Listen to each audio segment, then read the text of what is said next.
네, 안녕하세요. 21학년도 6월 흥부전인데요. 흥부전 너무 초등학생 때부터 잘 알고 있었을 만한 작품이기도 하고, 또 대목도 너무 우리가 잘 알고 있는 그 대목이 나와서 어렵지 않았을 것 같습니다. 그냥 좀 빠르게 중요한 내용들, 또 어려웠을 법한 내용들, 뭔가 한 끗 차이로 해석이 잘 안 됐을 법한 내용들, 요 정도만 짚어주고 마무리를 하는 것으로 하겠습니다.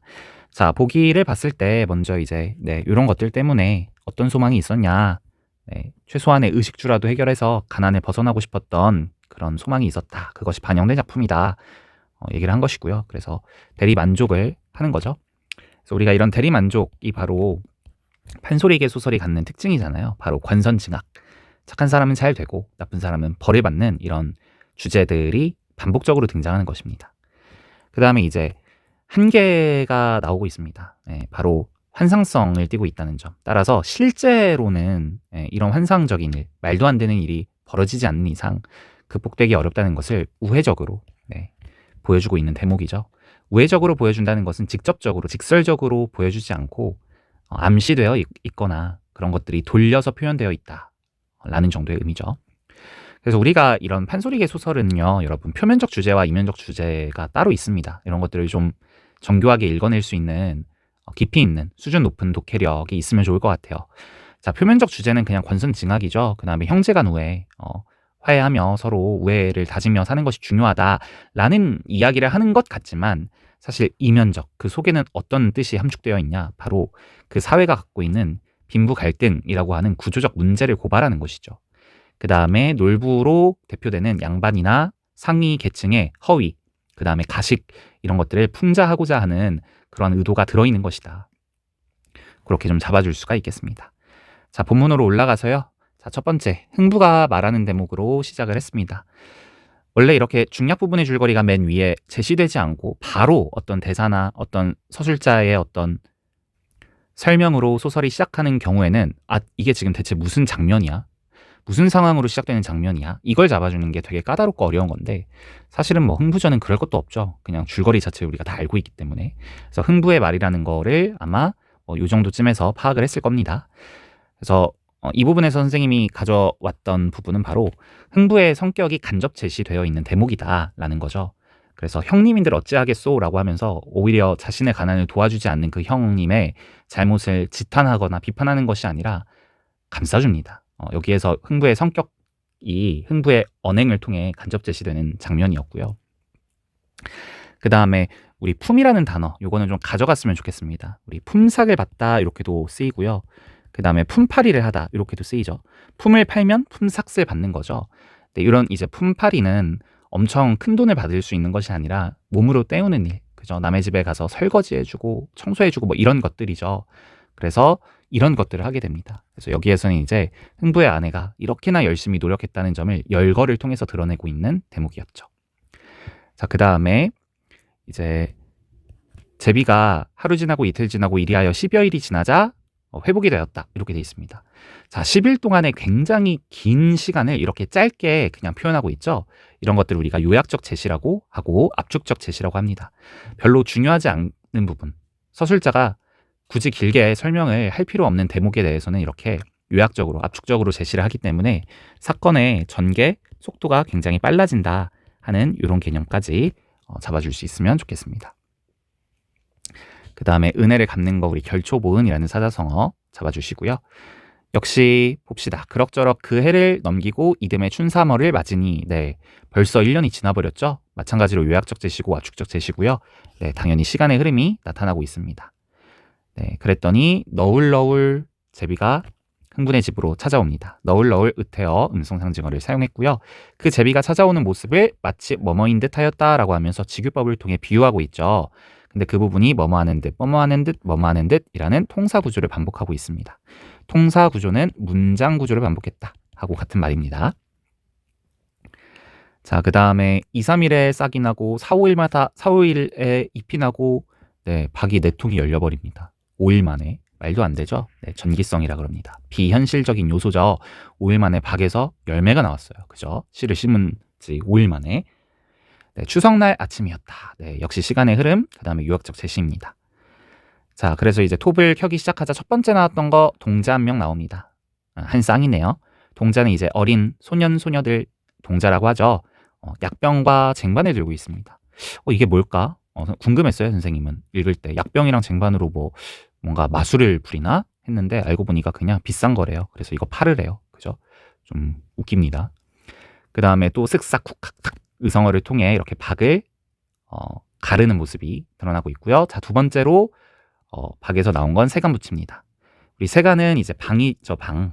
방에 이제 쓸 수 있는 가구나 그릇이나 방에 붙어 있는 온갖 그런 가구들, 물건들을 세간붙이라고 합니다. 자, 세 번째 순금괴가 나옵니다. 괴는 뭐라고 해야 될까요? 농 같은 거죠. 장농, 서랍. 어떤 괴가 나오는데 금거북 자물쇠로 채워져 있고 어쩌고 저쩌고가 가득 차 있습니다. 네, 묘사하고 있습니다. 순금괴에 대한 묘사고요. 그래서 쏟으면 또 차고 쏟으면 또 차고 큰 부자가 됩니다. 요게 이제 제일 쩌는 것 같죠? 딱 봐도 1번, 2번보다 3번이 너무 쩔죠. 그리고 이제 놀부가 탐내는 것도 뒷부분에 보시면 요 순금괴죠. 자, 그 다음에 네 번째 사람들이 나옵니다. 그 다음에 곡식이 나오고요. 그 사람들, 목수들은 명당을 가려 집을 지어주고요. 마지막으로 종이 나옵니다. 그래서 열심히 심부름을 하고 일꾼으로서 뭔가를 착착착착 집안일을 해주는 모습입니다. 자, 그러다가 이제 놀부가 그 소문을 듣게 되고 집에 가서 살림살이를 쳐부수게 되죠. 역시 간접 제시입니다. 네, 놀부의 성격을 우리가 간접적으로 파악할 수 있죠. 시기심, 질투심, 이기심, 동생에 대해서 동생이 잘 나가는 것을 안 잊고하는 그런 형의 아주 이기적인 모습이 잘 드러나고 있죠.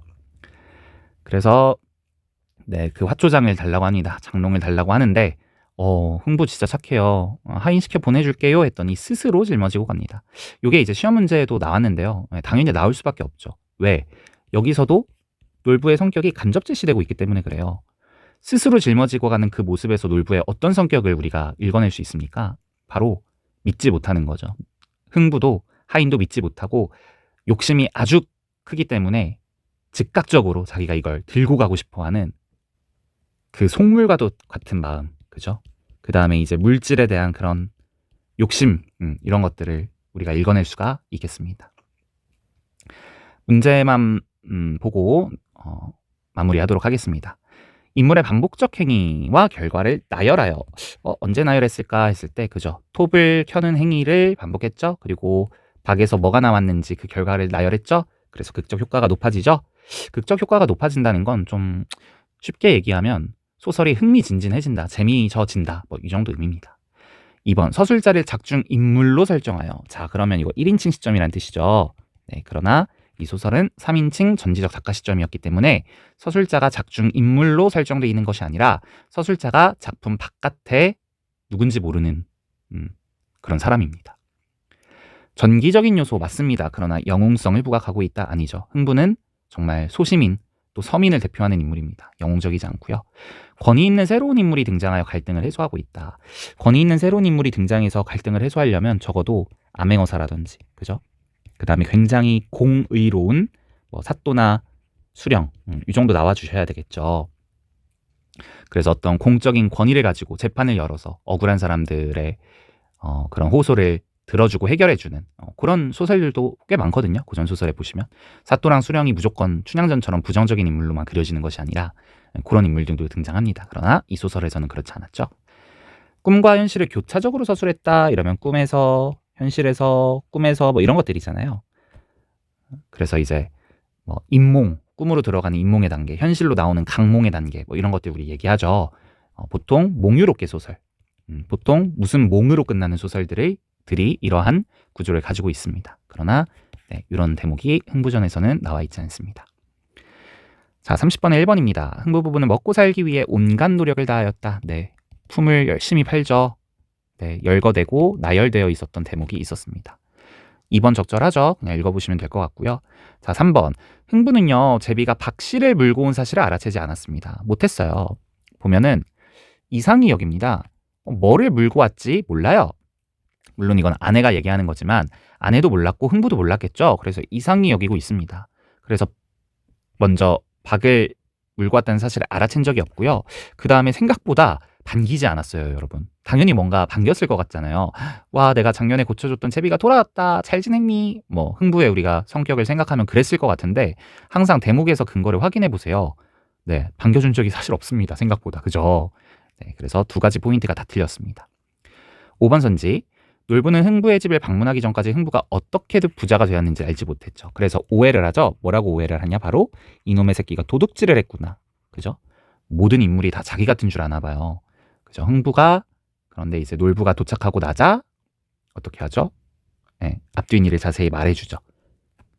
그럼 네 집 구경을 자세히 하자. 뭐 이것도 아마 놀부는 지금 의심하는 거겠죠. 믿지 못하고 이런 대목들이 나와 있었습니다. 자, 31번도 적절하지 않은 선지만 보도록 하겠습니다. 나머지는 너무 적절해서 읽어보고 납득하시면 되겠습니다. 흥부집을 찾아간 놀부가 화초장을 스스로 짊어지고 간 것은 가난을 극복하기 위한 백성들의 노력. 놀부는 백성을 상징하는 것이 아닙니다. 그죠? 흥부에게 대리만족을 느끼는 거죠. 대리만족은 우리 카타르시스라고 하죠. 그래서 흥부가 바로 이 백성들의 소망이 반영되어 있는 인물이었지. 놀부는 그렇지 않고요. 놀부는 왜 스스로 짊어지고 갔습니까? 바로 그만큼 사람에 대한 불신, 그 다음에 욕심, 즉각적으로 지금 당장에 막 가져가고 싶은 그러한 심리와 마음을 읽어낼 수가 있었습니다. 네, 마지막으로 32번은 속담이 나왔죠. 네, 바로 시기하고 질투하는 놀부의 모습이 많이 드러났었고요. 간에 붙었다 쓸개에 붙었다 한다. 이거는 뭐예요? 줏대 없이, 그죠? 이쪽 편에 붙었다 저쪽 편에 붙었다 하는 그런 모습인데 놀부가 뭐 그런 모습을 드러낸 적은 없었고요. 오르지 못할 나무는 쳐다도 보지 않는다. 얘는요, 사실 오르지 못할 나무 쳐다보지 말라는 게요, 되게 긍정적인 의미로 쓰이는 속담입니다. 아시나요? 네, 시도하지 말고 괜히 불가능한 것들 시도하지 말고 빠르게 포기하는 것이 슬기롭고 현명한 거야. 이런 의미잖아요.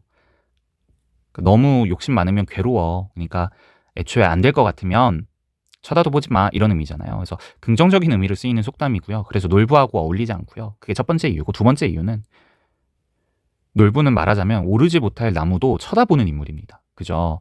제비가 박씨를 그렇게 물어다 주는 게 가당키나 한 일입니까? 근데 꼭 그걸 또 굳이 기다리잖아요. 뭐 그래서 그 결과적으로 여러분들 아시겠지만 제비 다리를 일부러 부러뜨리잖아요. 그런 것들이 이 속담하고 어울리지 않는 인물 군상임을 우리가 유추하고 확인해 볼 수가 있었습니다. 네, 오늘은 여기까지 하겠습니다. 고생하셨습니다.